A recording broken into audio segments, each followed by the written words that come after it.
አቶ ግርማን ነው ሰውየው የምትይው? እስኪ አታሽቋልጪ በእናትሽ። ሰውዬሽ ካልኩሽ አቶ ግርማን ማለት ነው። ልጁ ካልኩሽ ደግሞ ይሄ አዲሱን አቶ ስቷሽሽም ማለት ነው። ሳሚ ካልኩሽ ደግሞ ውዱ ባሌ ነው። ጠዋት 4 ሰዓት አካባቢ መሰለኝ ወጣ። ከዛ በኋላ አልተመለሰም? አይ አልመጣም። ምን ነው ፈለግሽው እንዴ? ምን አገባሽ አብረልሽ ድንጋይ። አሁን ሲመጣ ልጠሪ። ቆይ ብቻ ግርማ እንደኔ አጋጭቶ ብቻ የሚለቅሽ እንዳይመስልሽ። የለችም ሜሮን የለችም። አባዬ ምንድን የተፈጠረ ችግር አለ? ምን አገናኛችሁ ነው? እሱን እሷ ስትመጣ ትነግርሃለች። እንጠብቃለን። ሜሮን ቤተሰብ ጋር እድራለሁ ብላ ነው የመጣችሁ። ዛሬ አትመጣም። ቆይ ምንድነው እየተፈጠረ ያለው? ምንድነው ነገሩ? ባትመጣው ነው የሚሻላት። ሰላም ለሜሮን እቅድ አዘጋጀችላት። አቶ ግርማም እንደጻፈው አስመስላ ወረቀት አስቀምጣ ክፍሏ ላይ ታገኘዋለች። ሜሮንም ወረቀቱን ባየች ሰዓት በጣም ነበረ የደነገጠችው። ወረቀቱን ስታየው እንዴት ሊያውቅ ቻለ ብላ በጣም ጭንቀት ውስጥ ትገባለች። ነገር ግን ሰላም ሁሉም ነገር አቅዳበት እኔንም እንዴት ከግድግዳ ጋር ማጋጨት እንደሚችል አንቺን እስኪ ምን አይነት እንደሚያደርግሽ አያለው ብላ ነበር። ሰላምም ይሄ በማድረጓ ደስ ብሏት በጣም ስትስቅና ክት ብላ ነበር ስትስቅ የነበረችው።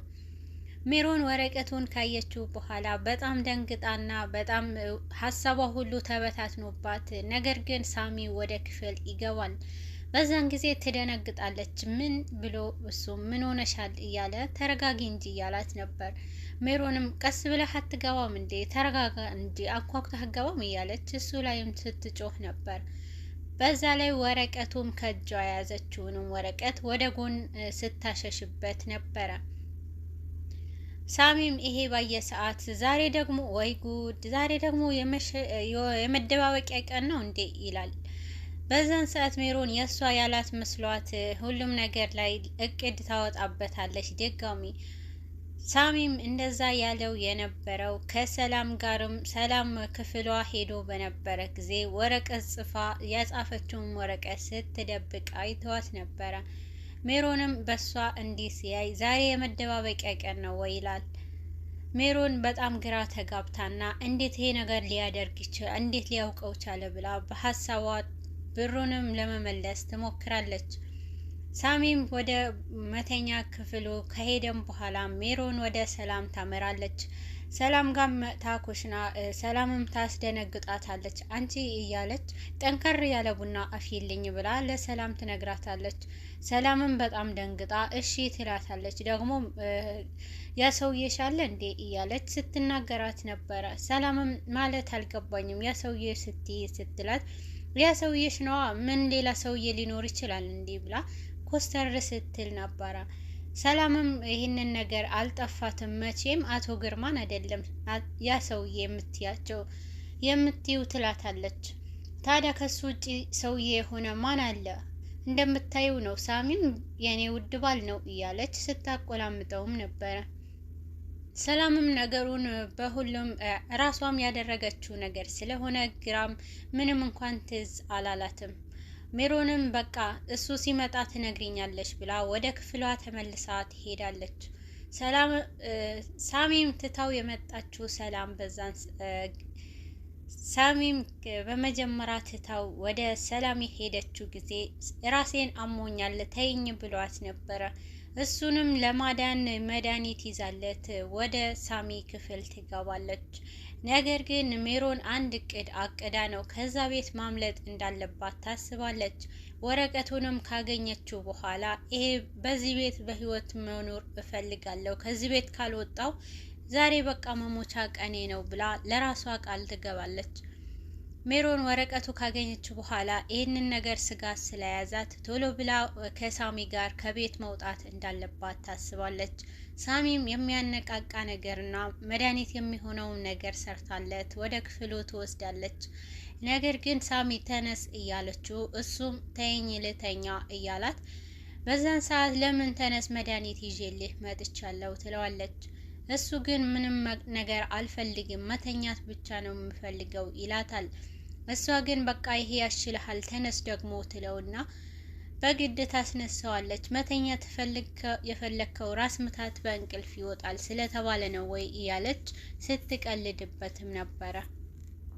አው ለዛ ነው ብሎ ሳሚም ይነግራታል። ግን ደግሞ አሁን ላይ ሜሮን የፈለገችው ከዛ ቤት አብሯት እንዲወጣ ነበርና ቅድም እኮ ያየኸው ወረቀት ስደብቀው አንድ ጅል አፍቃሪ ልኮልኝ ነው ብላ ትነግረዋለች።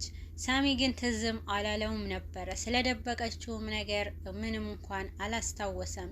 ነገር ግን ሜሮን ያስታወሰችበት ምክንያት እሷም አንድ ሳሚ የሚያደርግላትንም ነገር ስለፈለገች ነበረ። በዛን ጊዜ አይ ምንም አይደለም ችግር የለውም ይላታል። ምናልባት እኮ አንተ ከተጠራጠርከኝ ብዬ ነው የነገርኩህ እያለች ሳሚንም ለማሳመን ትሞክራለች። እና ማምኜሻለሁ በቃ ግን ደግሞ ከዛ በፊት ታውቃለህ እናንተ ወንዶች እኮ ለምትወዱት ሰው ማታደርጉት የለም እያለች እሷም ከዛም በፊት አንተ ብዙ ታደርግልኝ ነበረ ስለምትወደኝ አሁን ግን ትለዋለች። ታዲያ አሁንስ እያላት አሁን ግን አይመስለኝም እንደ ድሮ ይላታል ትለዋለች። አሁንም እኮ እኔ እወድሻለሁ እያላት ግን እሺ ከወደድከኝ እኔ የምልህን ነገር ሁሉ ታደርግልኛለህ ወይ ብላ ትጠይቀዋለች። ሳሚም ይሄን ነገር እኔ ሁሌም የማላደርግልሽን ነገር ንገሪኝ ይላታል። እሺ ዛሬ በቃ አብረን እንውጣና ሆቴል አብረን እንዝናና አብረን እንደር ትለዋለች። ግን ደግሞ ሳሚ ዛሬ ራሴን አሞኛል እያልኩሽ እንዴት እንወጣለን ይላታል። እሱም ይሄ ባላት ጊዜ አየክ ይሄ ነው ያልኩ ለኔ ምንም ነገር ጊዜ የለህም ትለዋለች። በመሀልም ሰላም ቡና አፍልታ ሳሎን ላይ ወስዳ ትጠራቸዋለች። በሩንም አንኳኩታ ስትገባ በጣም ትደነግጥና ሜሮን ምንድነው ምን ፈለግሽ? አቶ ግርማ መጣ እንዴ? ግርማ መጣ ትላታለች። አይ እሱ መጥቶ ሳይሆን ቡና እንድትደግሙ ነው ፈልጌ ትላለች። በዛን ጊዜ ሜሮንም አይ አንፈልግም ትላለች። ግን ደግሞ ሳሚ እሺ መጣሁ ይላታል። ሜሮን በዚህን ሰዓት በጣም ትናደዳለች። ለኔ ጊዜ ብቻ ነው የማትነቀው እሷ ስትጠራ ብርግግ ትላለክ ብላ በጣም ተናዳ ታዋራዋለች።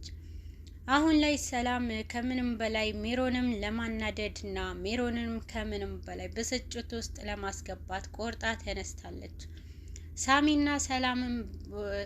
ሳሚና ሰላም ቡናም እየጠጡ ሳሎን ላይ ጆሲ የሽቶ ይዞላት ለሰላምም ከክፍሉ ይወጣል። ሰላም እያለ ይጠራታል።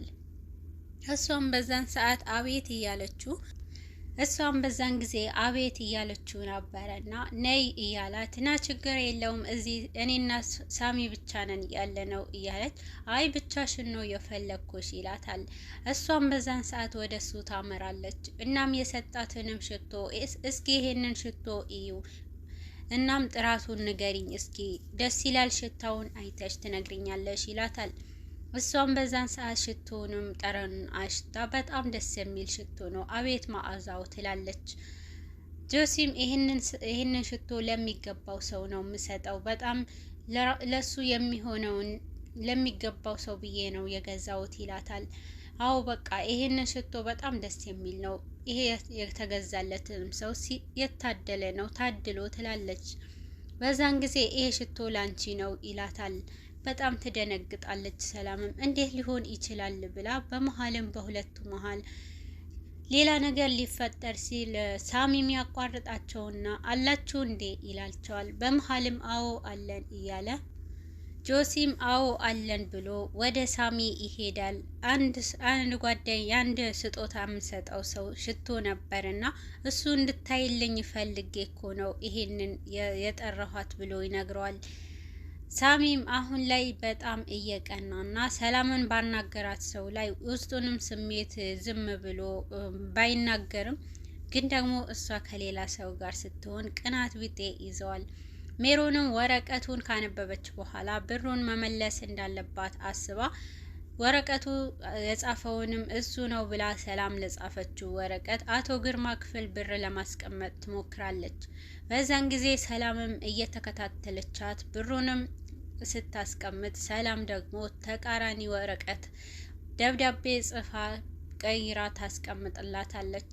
ሜሮንም ከሳሚ ጋር መውጣት እንደምትፈልግና ና አብረን እንሄድ ብትለውም እሱ የትም አልሄድም ካላት በኋላ ብቻዬ ቤተሰቦቼ ቤት እሄዳለሁ ትለዋለች። በቃ ሂጂ ሲላትም ለምን ትሄጃለሽ አትለኝም ወይ ለምን እንደዚህ ትላለክ ብላ በሱም ላይ ትናደዳለች። ታዲያ ምን ልበልሽ ሂጂ ነው እንጂ የምልሽ ምን እንድልሽ ፈልገሽ ነው እያላት ከሜሮንና ከሳሚም ጋር ሲጨቃጨቁ ነበረ። አቶ ግርማ ወደ ቤት ተመልሶ ግን ከተመለሰም በኋላ ኩሽና ላይ ሆና ሰላምና ጆሲም ከሁለታቸውም ሲሳሳቁ እያየ ነበረ። ወደ ቤት ሲመጣ እነሱም ሲያይ በጣም ተናዶ ወደ ክፍሉ ይሄዳል። በገዛ ቤቴ እያለ የማንም ወጠጤ መፈንጫ ሊሆን ወይ ብሎ በራሱ ሌላ ነገር በራሱ ባጠፋው ጥፋት ይሄ ሁሉ ለራሱም ቅጣት ያስባል። አቶ ግርማ ከገባም በኋላ ክፍሉ በዛን ጊዜ ግን አንድ ወረቀት ያገኘውንም ወረቀት የተጻፈው ይሄ ወረቀት ደግሞ እሷ ላከችልኝ ወይስ የይቅርታ ወረቀት ነው ብሎ ያስባል። ግን ደግሞ አልነበረም። የይቅርታ ወረቀት ሳይሆን ይሄንን የወሰድኩብህ የሚል በሜሮን የተጻፈ ወረቀት ነበረ። ከውስጡ ሰላም ጽፋ ያስቀመጠችው ይሄ ሁሉ ነገር ያደረኩት ላንተ ብዬ ነው። ይህንን ገረድ እንደዚህ ታደርግሃለች ብዬ አስቤም አላውቅም ነበረና ለዚህ ሁሉ ነገር እኔ ነኝ ጥፋተኛዋ፣ ይቅር በለኝ። እናም አክባሪህ ሜሮን ብላ የሚል ወረቀት ስለነበረ አቶ ግርማም ካነበበው በኋላ በጣም እልህ ይዘዋል። በጣም ይናደድና እንዴት አደርገኛለች ብሎ ቤቱን ሁሉ ሲቀውጠው ነበረ። ያዙኝ ልቀቁኝ እያለ ሜሮንንም ሲፈልጋት ነበረ። ነገር ግን ሜሮን ቤት ውስጥ አልነበረችም፣ ቤተሰቦቿ ቤት ስለሄደች ሳሚና ጆሲም ከሳሎን ቁጭ ብለው የታለች እያለ በጣም ሲጮህ እነሱም ምን ሆነህ ነው አባዬ ምንድነው ጋሼ እያለ ጆሲም ሲጠይቁት ነበረ። ወደ ክፍሏ ሄዶ ሜሮንም ያጣታል። ወደ ሰላም እየሄደ የት ሄደች ያቺ እያለ ሲጠይቃት ማነች እሷ ብላም ስትጠይቀው ነበረ። ያቺ ሜሮን ናታ የት ሄዳ ነው ብሎ በሚጠይቅ ሰዓት ሳሚን ከኋላው ተከትሎ ስለነበረ አባዬ ሜሮን እኮ ቤተሰቦቿ ቤት ሄዳለች ይለዋል። በዛን ጊዜ መቼ ነው የምትመለሰው ቢለውም አትመለስም ዛሬ ታድራለች ብሎ ለአባቱም ይነግረዋል። በዛን ሰዓት አቶ ግርማ እንዳትመለስ ንገራት፣ እዛውም እንድትቀይ እንዳትመጪ ብለህ ንገራት ብሎ ይለዋል። ሰላምም በዚህ መሀል ተጨንቃ ወረቀቱን አነበበው ብላ በውስጧ ምንም ደስታ ቢሰማትም ግን ደግሞ እኔ ሜሮንን እጎዳለው ብዬ ቤተሰቡንም ሰላም አነሳውት ወይ ብላ በራሷም ጥያቄ ውስጧ ይጎዳል። አሁን ላይ ሳሚ ሁሉንም ነገር ሊደርስባት የሜሮንም ጥፋት ሊያውቅባት ተዳርሷል። ሜሮን በጣም ራስ ወዳድ ሆና ለገንዘብ ብላ ሰላምም ከአቶ ግርማ ጋር ፍቅረኛ እንደሆነች ታስመስላለች። ግን ደግሞ ሳሚ ሁሉንም ነገር የሰላም ያለውንም ፍቅር በውስጡ ብቻ ሳይሆን ሰላምም ይሄንን እውነት ታውቃለች። ግን ደግሞ አቶ ግርማ ሰላምን በጣም ስለሚወዳት ከምንም በላይ ለምትፈልገው ነገር አደርግልሻለሁ ብሎ ሜሮን ግን ሰላም ነኝ ብላ ትቀበላለች።